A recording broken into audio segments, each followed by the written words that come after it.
Beasts all over the shop. You'll be one of them, sooner or later.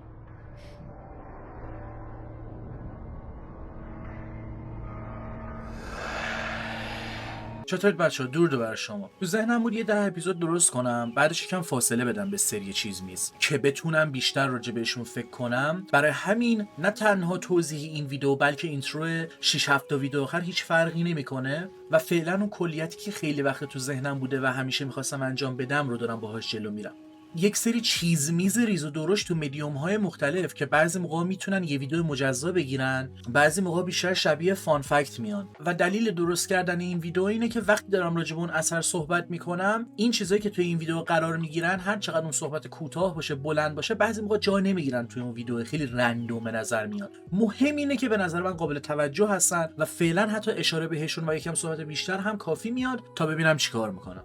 یکی از چیزایی که همتون دوست دارید احتمالاً اون شکل دایره زدن توی بازی گادآواره. میدونیم چه حالی میداد. اگه بگیم یه همچین مکانیکی رو خودش جا داده بود، برای مای گیمر همیشه اینطور ترجمه شده بود که اوکی، دایره برای خشونت، دایره برای قدرت زیاد، وقتی بیشترین انرژی خودم رو میخوام بذارم، مثلا که دایره زدن گادآوار یک چقدر سخت بود، هولی شد، دست رو بذارم زمین که اونطوری بتونم تندتر دایره بزنم تا بتونم این کریچر رو تیکه پاره کنم. و بخوام تا حد خیلی زیادی بدون کانتکست و بدون اسپویل بگم برای اون کسایی که این نسخه به خصوص رو بازی نکردن، چی میشه که بازی بهت بگه اوکی، شما برای اینکه یک عزیزی که همیشه دوست داشتی، دختر خودت رو ببینی، تمام قدرتاتو فدا کن، همه چیزتو بده و پیش اون باش و به هر دلیلی که هست نیاز باشه یهو ازش جدا شی و گیم بهت بگه دایره دایره بزن. برو، نه تنها سخت‌ترین دایره‌ای که تو کل سری بازی گادآوار میزنید، که در لحظه به نسبت اون کانتکستی که داشته جلوتر اون دایره زدن برای خودش متوجه میشید که چقدر سخته، چقدر بیشترین قدرت از نظر فیزیکی و احساسی رو کریتوس داره میذاره تا از دختر خودش جدا شه، یا من پلیری که باید اون دایره های لعنتی رو بزنم. و آره، هرچقدر ریزی و دروشین اولین چیزی بود که میخواستم بهش اشاره کنم. دومین چیز سر کارلاک و کاراکتر دیزاینش، اون کاراکتریزیشنشه توی بالدرز گیت 3. اول فکر میکردم کاراکتر خیلی بد استوریه، خیلی خشک‌تر شد، مثلا کول فاکتور توری سر جا قراره یه سری اخلاق ها رو داشته باشه و اینو تو ویدیوم به شکل‌های مختلفی گفتم، ولی اصلا اگه چیزی که فکر میکردم میبود ناراحت میشدم، چون کاراکتر دیزاینش به نسبت بقیه واقعا چیز دیگه ایه. حتی میبینی کارلاک به نسبت بقیه خیلی راحت‌تر خودش رو تو دیزاین خودش نشون میده، جدای از فشن و لباسش که من اونقدر سر در نمیارم. و خب اگه طرف به هر نحوی مربوط به جهنم میشه، پس چه رنگی بهتر از قرمز؟ چون چرا که نه، کارلاک دقیقاً اون عشق، پشن و انرژی داره و توجهی که میخواد رو میگیره به شکل خیلی درستی. حتی قلبش که از شدت داغ بودن نیاز داره تا یک سری چیزا رو دستاش سوار شن تا اون حرارت رو ازش خارج کنه و بعد حواسش باشه زیاد انرژی نگیره، عصبی نشه یا کسی رو بغل نکنه، چون از شدت حرارت ممکنه بسوزونتش. و اون اینتنسیتی رو هم خودش داره. عملا 90% همون تعریفایی که صرفا به نسبت رنگ پوستش هست، قرمز، و اون قلب آتشینش. و البته که توی کاراکتر دیزاینش چیزای دیگه هم میبینیم و متوجه شخصیتش میشیم. جنگجو و زخم‌های ترمیم شده‌ای روی صورتش داره، پوست سوخته‌ای رو شاید داره، شاخ شکسته‌ای داره و توجه کنید به اینا میفهمید که داستان کاراکتر چی بوده حتی قبل اینکه باهاش صحبت کنید، حتی اگه متوجه نشید که کاراکتر پشنت و پر انرژیه، به خاطر اینکه با اینکه کلا اون قلب سوزان و پشنت بیشتر برای من دوست داشتنی تر بود، به این دیتیل ها میشه بیشتر توجه کرد، مثل همون لباس یا مدل مو که چطور اون زخم ها رو نشون میده و نمیپوشونه، احتمالاً چون بهشون افتخار میکنه، چون با تمام جهنمی که توش قرار داشته هنوز تسلیم نشده و به خودش اهمیت میده. کاراکتر دیزاین دوست داشتنیه. این چیزای ریز واقعا زیباست و خیلی خفنه و تو کافی اول بازی صرفا کاراکتر مدل کارلاکو ببینی، اصلا متوجه نشی اون چیزایی رو دستش چیه، هم واسه خب سوال درست میکنه. میخوای کاراکتر رو بیشتر بشناسی یا بفهمی چرا این چیزا رو نمیپوشونه و مخفی نمیکنه؟ چون مثلا تو اثار مختلف میبینیم یه نفر یه زخمی داره اونو میپوشونه، خب تو چرا میپوشونی؟ آیا اینسیکیوری یا دلیلی داره که این زخمو میپوشونی مثل لحظافاست؟ میدونید این چیزا داستان تعریف میکنه. ولی راجع به کلیت یا جزئیات کدوم باید بگم؟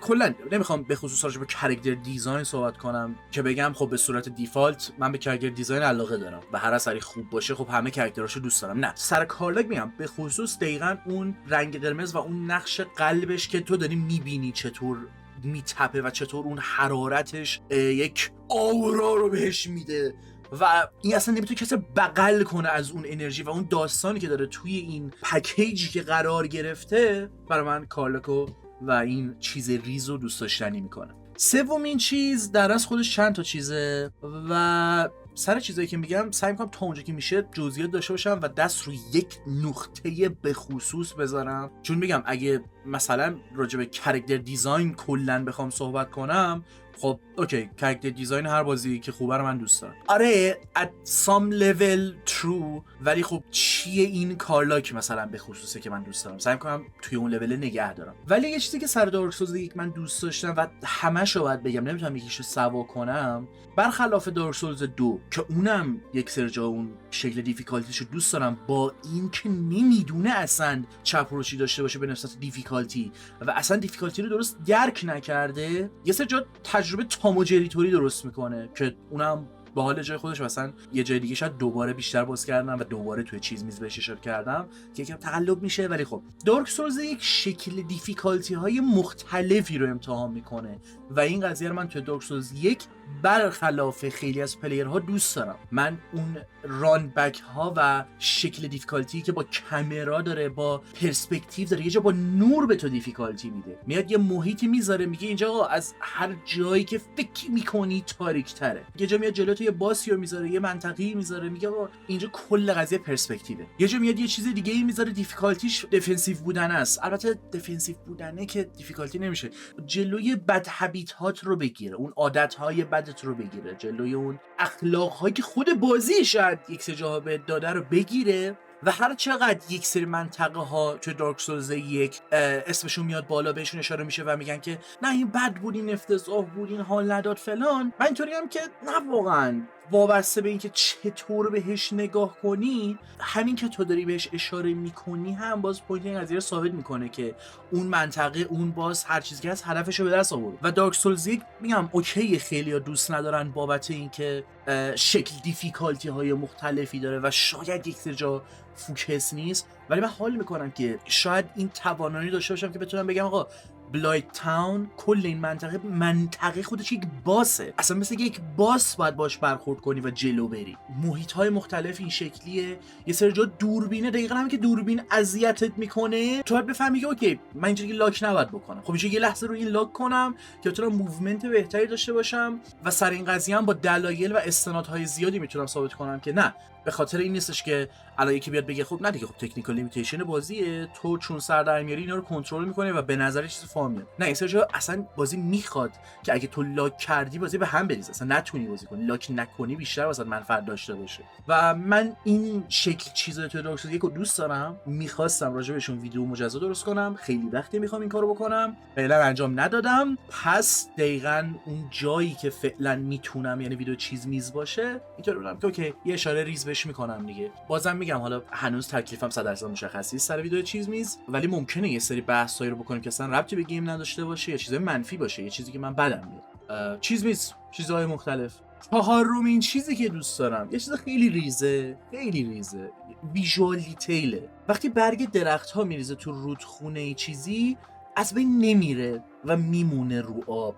توی گوست آف سوشیما، یعنی به عنوان گیمی که تو میری توی آبگرم میشینی چیل میکنی، این ور میشینی شعر میگی، به درخت نگاه میکنی، به رود نگاه میکنی، خیلی به نظرم حس اوکیه که کنار رودخونه نشستی و نقش طبیعت رو میبینی طبیعت چطور در لحظه زندگی رو برای تو داره به تصویر میکشه، برای نقاشی میکنه و این خیلی چیز ریزیاد. و منم اصلا اینطوری نیستم که دیوونه گرافیک و وای انتظار گرافیک از همه بازی‌ها دارم و اینطوری هم میخوام صنعت گیمو خراب کنم، فقط تکنیکال. ولی نه، این توی گوست آف سوشیما اصلا مهمه، نقش طبیعت خیلی مهمه. یه سیستم دیگه هم حالا برای یه ویدیو دیگه میخوام صحبت کنم، اونجا راجع به این نقش طبیعت بیشتر صحبت میکنم. اصلا وقتی تو میای مود آکیرا کوروساوا تو خودت میذاری، میای از یک سری چیزا به خصوص الهام میگیری، دقیقاً همون چیزا باید نگاه کنی، ببینی چطور این طبیعت توی داستان کارگر و همه چیز نقش داشته و چه حسی رو درست میکنه و چقدر لذت بخشه. این چهارمین چیزیه که دوست داشتم. و بخوام برم سراغ پنجمین چیز و آخرین چیز، توی بلادبورن اگه کلریک بیست رو در نظر نگیرین، فادر گاسکوین اولین باس بازیه،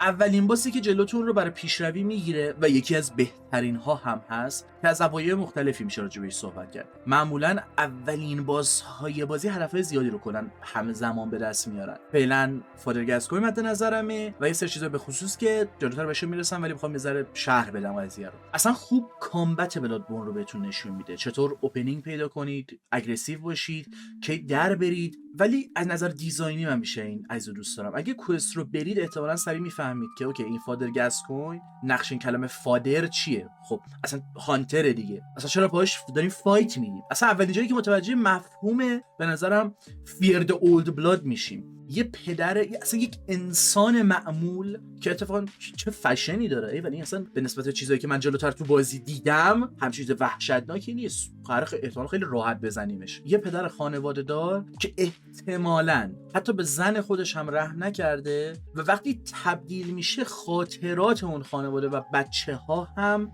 با اون موزیک باکسه نمیتونه این انسان رو به حالت معمول برش گردونه. مثل اکثر کارگرها چشماش رو بسته یا خودش رو کور کرده که خود این قضیه هم جدا بعداً من راجعش صحبت کنم. ولی بگم اصلا نمیخوره به نسبت چیزی که جلو دیدی عجیب و غریب باشه. یه انسان معمولیه و این انسان معمولی بودنش، این تصویری که ازش داریم باعث میشه وقتی تبدیل میشه یه کانترست خیلی بهتری به خودش بگیره و به طرز احمقانه که نه ولی عجیبی، شاید حتی ترسناکتر باشه. بازی تا الان کلی اتمسفر داشته، کلی چیزای عجیب و غریب و جلوت گذاشته، ولی انگار همچین چیزی ترسناکتره. مردی که میتونه زندگی معمولی و نرمال خودش رو داشته باشه، اما حالا به تشنگی و جنون خون خودش رو باخته توسط هر عاملی که هست، چرچ لیترالی تبدیل به یه هیولا میشه و کردنش، نه اینکه هیولا بوده. و حتی اون تبدیل شدنش، همین رو توضیح دادم که برسم به این تیکه.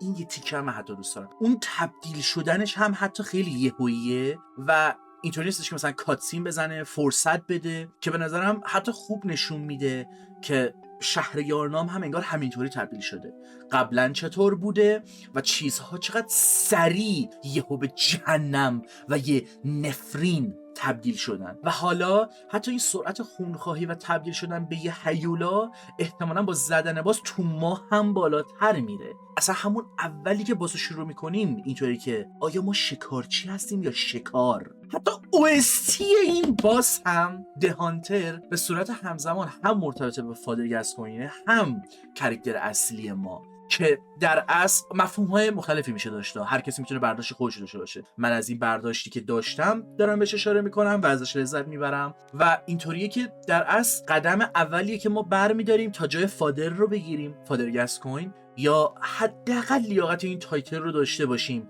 با رد شدن از فادر گاسکوین تا بتونیم این برچسب هانتر و شکارچی رو به خودمون بزنیم.